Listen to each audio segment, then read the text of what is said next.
Good morning, bodacious botanical biohackers. There's your alliteration for the day.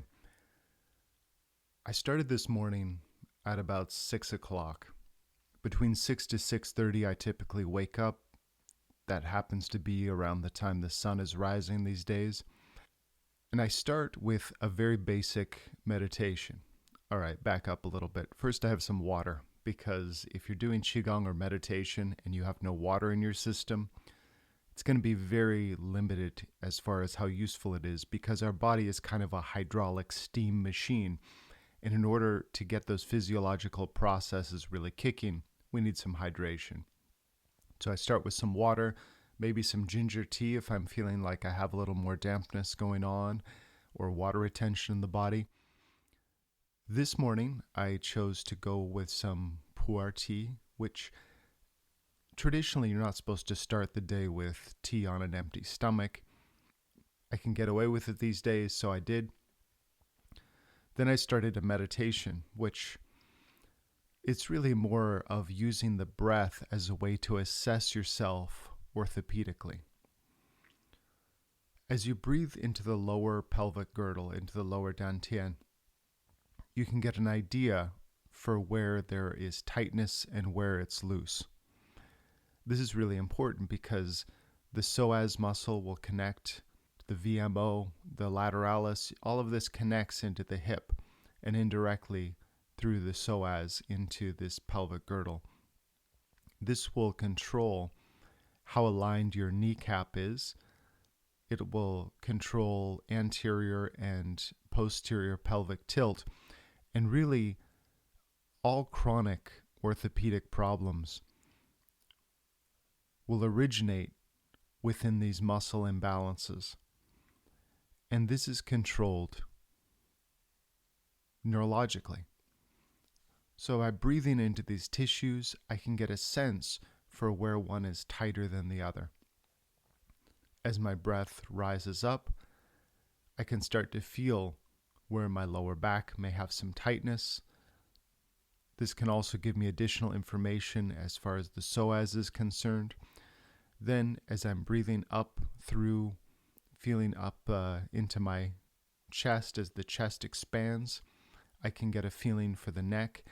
And by way of gasotransmitters, by way of the qi function, I start to feel changes within the eustachian tubes between the ear, nose, and throat as the nitric oxide levels begin to shift. As a child, I had mold exposure and annual ear infections. So I'm going through a process of really scouring and eliminating a lot of hidden mucus and phlegm. The eustachian tubes are opening quite a bit more than they used to, and I can actually feel some lymphatic drainage. And the reason for that is because lymphatic drainage, yes, it happens based on muscular contraction, but it also happens based on a sweet spot of nitric oxide. So I use this process of breathing to assess challenges in my entire body. There are old texts which say, breathe through the soles of the feet. And originally I took this to mean this is a visualization. When I was, a teenager and relatively pliable, I thought, okay, this is just a visualization. I'm breathing through the soles of my feet. Yeah, that is true to a degree. But as I get older and stiffer, especially in the morning, I've found that by breathing into the lower pelvic girdle, I can indirectly reach the fascia that is actually going to the sole of the feet. And in changing my levels of qi or nitric oxide, I can adjust how loose or tight that fascia is. In this way, I'm, in a very physical sense, breathing to the soles of the feet. I can also start to feel changes in the various waves and pulses in my body as this happens. And this is something I think anybody can feel for. I think it's something like it takes 2 weeks to learn how to wiggle your ears. It's no harder than this. And I don't think decades or, years working with this kind of stuff matters all that much. It's really something that as you start to pay attention to these areas of the body, it increases angiogenesis. As you get more blood tissue in these areas, you just get a better sense of what you can feel. There's another aspect to all of this, which is the pressure changes. When you use Chinese medicine diagnosis, you take the pulse, and you do this by adding pressure. The fingertips press into the artery, and as a result of that, you can feel various changes. As you're breathing into the lower diaphragm, you're increasing pressure and at the same time relaxation. And this gives you a different sense for the various pumps which are at work. There are far too many to mention, but at the very least, we can feel changes in the abdominal aorta. We can feel changes in the cerebrovascular fluid. And as the breath rises, we can kind of squeeze the cerebrospinal fluid up into the brain like a tube of toothpaste. What I've found through neurofeedback training with Dr. Drew Pearson is that if I get the timing of this right, not by way of strength, but the timing of it, I can sustain spikes of gamma wave, which is associated with Tibetan monks who are in states of loving compassion. To get into those states, to get into those brainwave states, I'll definitely need to focus on loving compassion to get there. But afterwards, it's really just a timing mechanism that it seems to have a lot to do with the cerebrospinal fluid. So fun stuff there.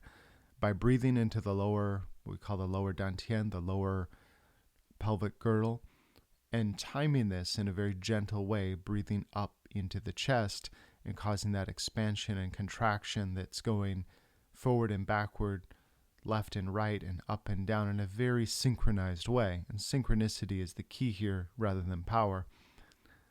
This causes, or it seems to cause, something of a neural synchronicity as well. Then when I get up to do my martial art practice, even if I've taken a long time between training sessions, I've taken a couple weeks and I haven't been able to get to it.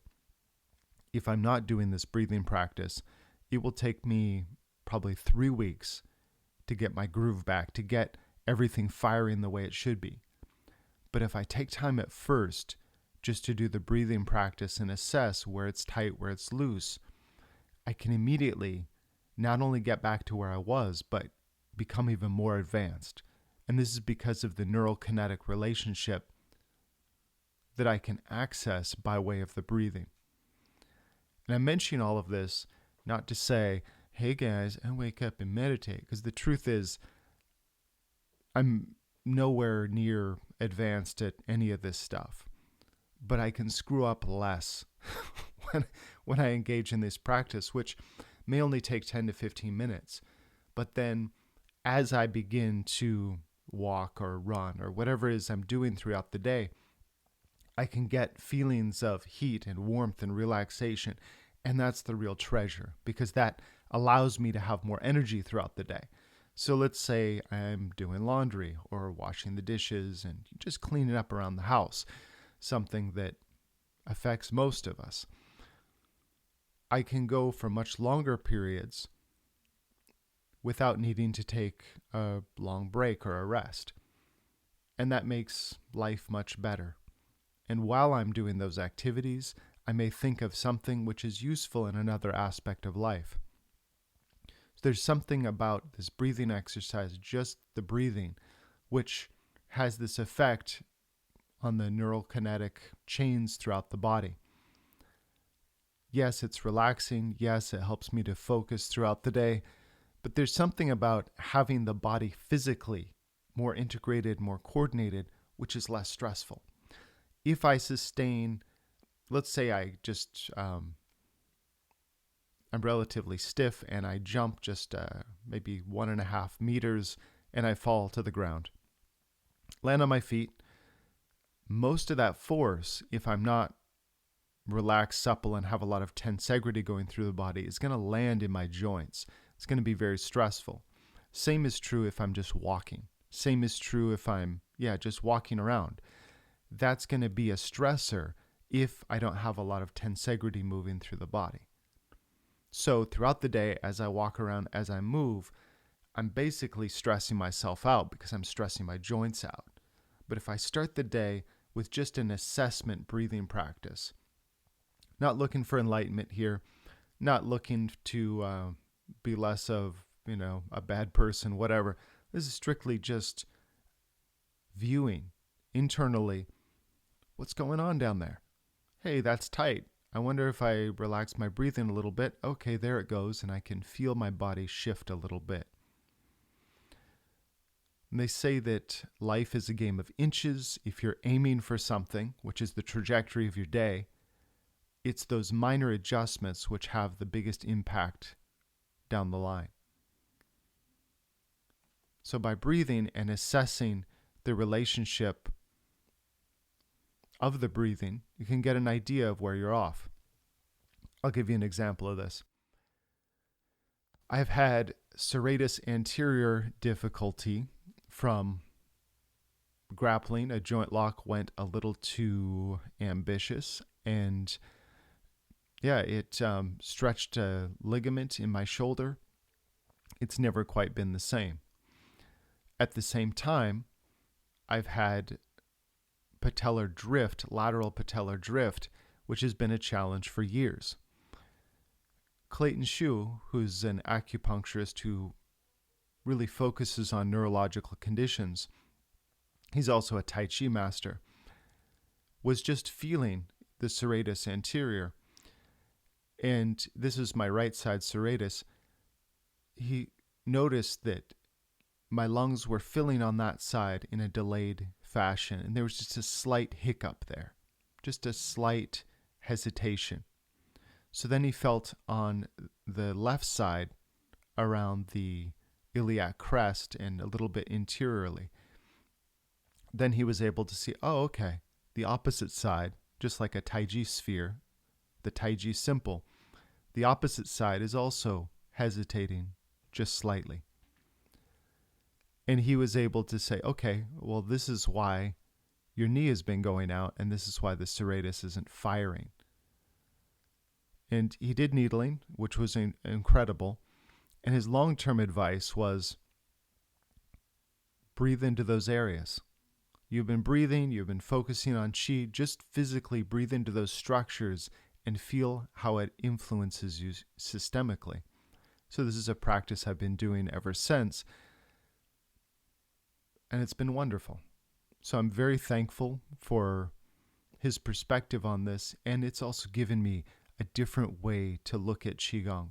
Before I was looking at Qigong maybe more psycho-emotionally, maybe in terms of the flow of heat or not, but I wasn't really feeling so much into the way that the tissues were physically stretching and moving and the way that was influencing fascia. I did pay a lot of attention to maybe more how it affected the gastric function. And I think that's because I focus more on internal medicine, and his focus is more orthopedics and neurokinetic chains. So simply in having that vantage point as far as our career trajectories in life, that influenced how I may look more toward microbiota, and he's looking more toward neurokinetic chains. Both of these great perspectives, and it's also great to shift your perspective so that you can get a better view at the whole. So as you're listening to this, if you haven't already started, take a deep breath into your lower pelvic girdle, your lower dantian, and feel it fill both your abdomen pressing outward and your lower back lengthening. So you should get a stretch in the lower back. So this is called breathing into the dantian and the mingmen. And as you do that, also feel it breathing and stretching out to the sides. You want to feel these 4 directions at once. And when you feel those 4 directions, then start to feel the breath going from the pelvic floor upward, allowing the ribs to expand, again laterally, and to the front, and to the back, and eventually breathing all the way up. As you do this, I tend to feel changes in mental clarity pretty quickly. And then as you exhale, you start to bring that down. You're not holding, you're not forcing. This is just an observation breath, and you can do quite well simply by observing it. The more of this kind of breathing that you do, the more accurate your diagnosis will be, the better your information will be for a clinician, and the better you can flow through life. Very easy practice, great for warm up, also great way to kill time. If you have time to kill, well, it's not really time killing, is it? It's really useful. But if you're tempted to kill time, this is perhaps a better practice for you. Thank you so much for listening to the Botanical Biohacking Podcast. I realize this wasn't so botanical, but indirectly it is, because the more of this you do, the less you need in terms of herbs, and ultimately, if it's just food, sunshine, and water and movement, you win. Thank you so much for listening to the Botanical Biohacking Podcast. I'm your host, Dr. Andrew Miles. Bonus content. There's a type of massager that's like a jackhammer, and this is another recommendation by Clayton Shu, and it's called the Hyper Ice Massager. It's just a really good massage device if you are doing body work or just want something around the house to get rid of stubborn muscle tension, particularly really deep stuff like psoas. This is the way to go. It's a really good machine. Also, the whole body vibration, which is a Daoyin or Qigong practice that I've been engaging in for years, is incredibly good for you. And having those different frequencies of vibration change affects, in a very physical sense, it affects nitric oxide production in the body, and it influences gut microbiota. So if you're going to look at ways to enhance your life and you want a machine to do it, Hypervolt Hyper Ice Massager, good way to go.